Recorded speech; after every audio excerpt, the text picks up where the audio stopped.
আৰু ক'বলৈ মানে মোৰ ভাষা নাই। মইতো ল'ৰাই অলৰেডি মই হৰাইছোৱে। তেওঁৰ যিটো উদণ্ডৰ মানে মনোভাৱৰ লেডি, তেওঁ যি কৰিছে তেওঁৰ শান্তিৰ কাৰণে কৰিছে। মানে পাব্লিকতো শান্তিটো নিবিচাৰে, জনসাধাৰণ শান্তি নিবিচাৰে, সেই প্ৰকৃতিৰ নেকি। তিনিটা বজাত যদি ইমান স্পীডত গাড়ী এখন চলাই নেকি, সেইবিলাক কথা আপোনালোকে মানে ধৰক জানে। আমি আৰু কি ক'ম, আমি গাঁৱত থকা মানুহ, গাঁৱত আছোঁ। ল'ৰাই পঢ়ি আছে, এটা মৰ্যাদা পাইছে, পোৱাৰ পিছত হয়তো তাৰমানে বা কামটো জানে কাৰণে তেওঁ কাম কৰিব গৈছে। ল'ৰা যি দুৰ্ঘটনা কৰি তেওঁ মানে জীৱনটো আপোনালোকে পাইছে, গোটেইবিলাক তেওঁ যেনে ধৰণৰ আচৰণ আস্ফালন, এইবিলাকতো আৰু মই ক'ব লগা একো নাই।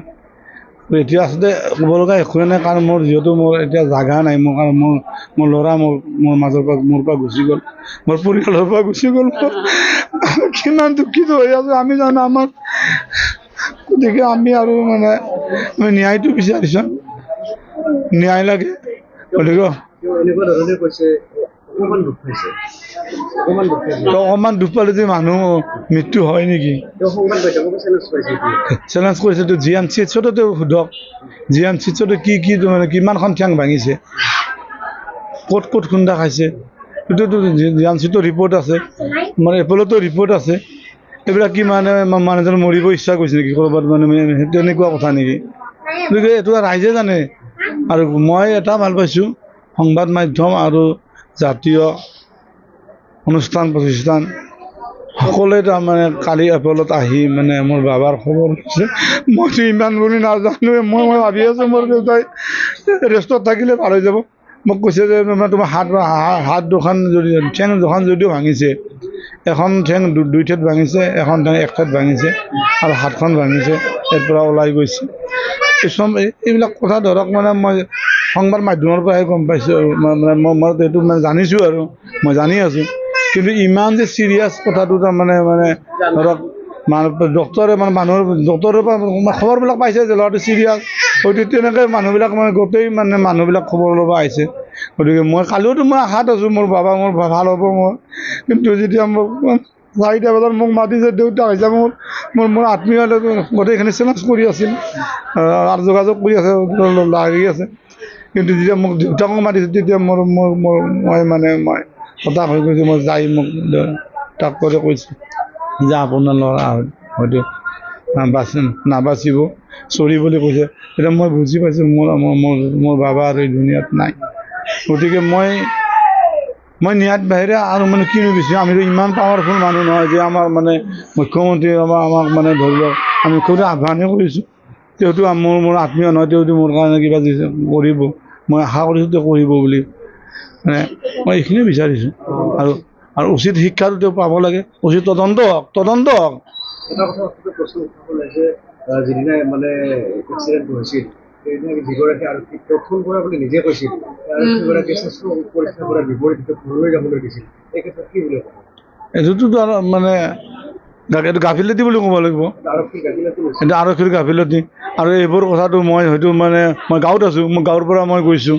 গতিকে তাত যেতিয়া এক্সিডেণ্ট হৈছিল, সেইবিলাক মুহূৰ্ত ধৰক তাত থকা যিখিনি মানুহ আৰক্ষীয়ে তদন্ত কৰিব লাগে। মানুহটো নাথাকে, মানুহজনটো মৃত্যুৱে হৈছে, আজি মৃত্যুৱে হ'ল।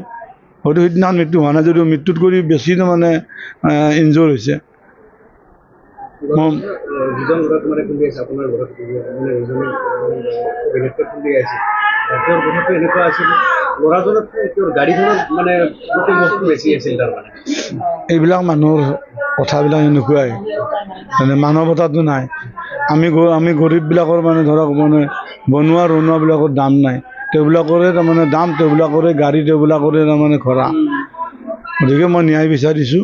মাননীয় মুখ্যমন্ত্ৰী হিমন্ত বিশ্ব শৰ্মা ছাৰকো মই অনুৰোধ জনাইছোঁ যে তেখেতেও যে ন্যায়ৰ পক্ষে থাকি আমাক এটা উচিত ন্যায় দিয়ে, উচিত তদন্ত কৰে, উচিত বিচাৰ এটা হয়, এইখিনি মই আহ্বান জনাইছোঁ। এতিয়া আৰু কি ক'ম, আৰু হ'ব লাগেতো মানে হৈয়ে গ'ল আৰু মানে কিমান ক'ম আপোনালোকক। মিডিয়া যোগেতো আপোনালোক মানে গুৱাহাটীতো মানে কৈছোঁ, মই ৰাতি আহিছোঁ, যোৱাকালি গৈছিলোঁ, লাগ পাইছোঁ মানে এতিয়াও। কিন্তু অভিনেত্ৰীজন একবাৰ মানে খবৰ ল'লে আমি খুব মানে শান্তি পালোঁ হয়। তেখেত যে এবাৰ নাহিল ইমান দস্যজনক মানে জীয়ৰী মানে ক'তো নাই আৰু এনেকুৱাই ক'ম তেওঁ সামাজিক দিশত আৰু মানে কি পাব্লিকক দেখাব আৰু এইবিলাক থিয়েটাৰতে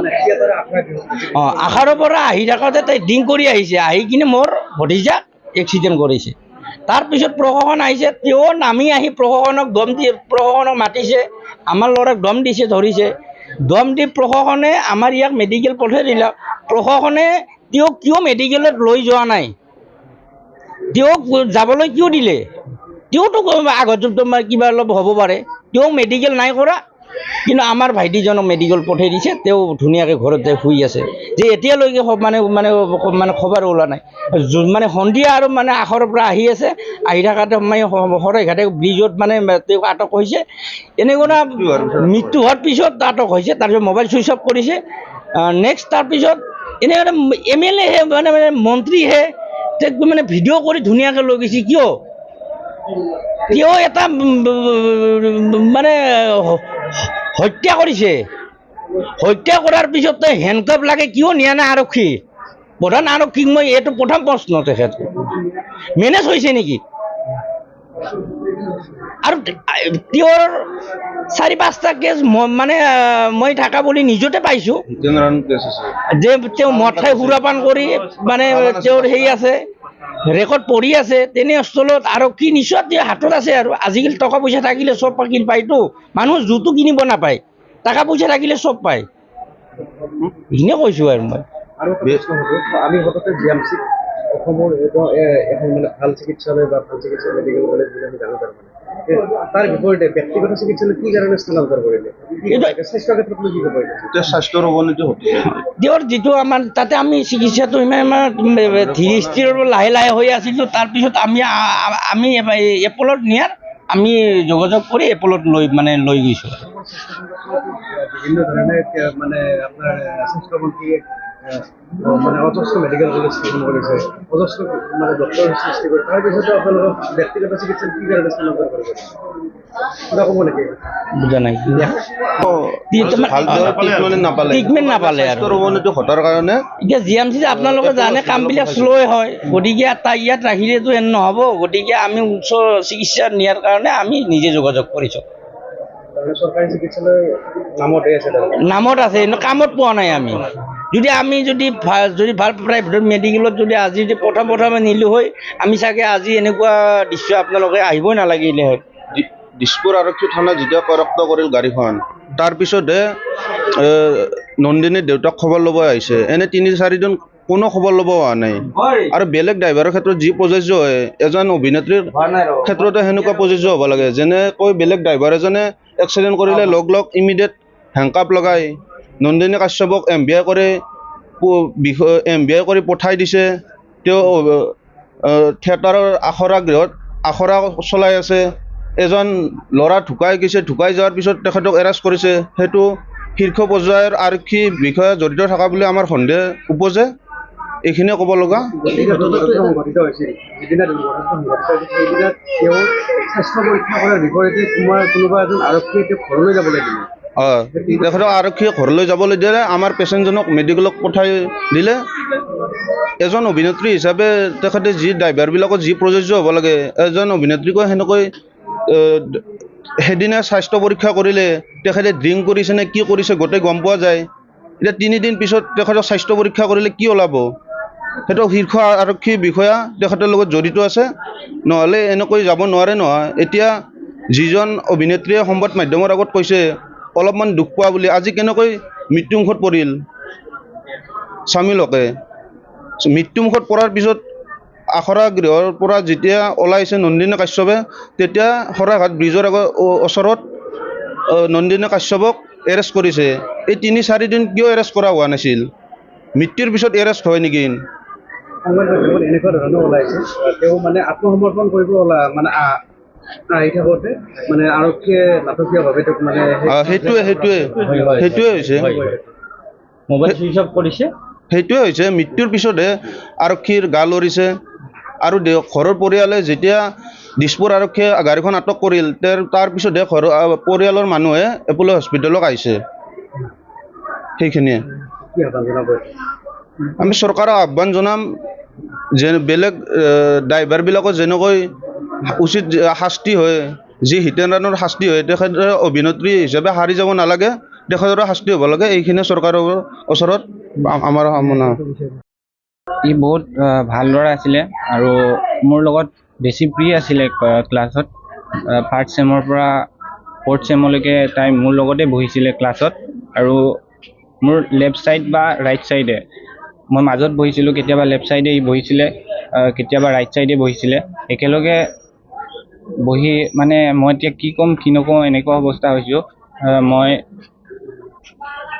কালি সন্ধিয়াই মই খবৰটো পাইছিলোঁ। খবৰটো পাই মই মাজুলীৰ পৰা যেনে তেনে হ'লেও বাছত মই আহিছোঁ, অলপ লাষ্ট মমেণ্টটোৱে যে মই চাব পাৰোঁ বুলি। কি বিচাৰিম আপুনি? আমি ন্যায়টোৱে বিচাৰোঁ আৰু। কলেজৰ অধ্যক্ষগৰাকীয়ে মানে অমায়িক ল'ৰা বুলি কৈছে। কি কৈছে? কলেজৰ অধ্যক্ষগৰাকী অতি অমায়িক ল'ৰা বুলি কৈছে। কি কৈছে আপুনি? সম্পৰ্কত কি জানে? হা? স্বামীৰ সম্পৰ্কত কি জানে? স্বামীও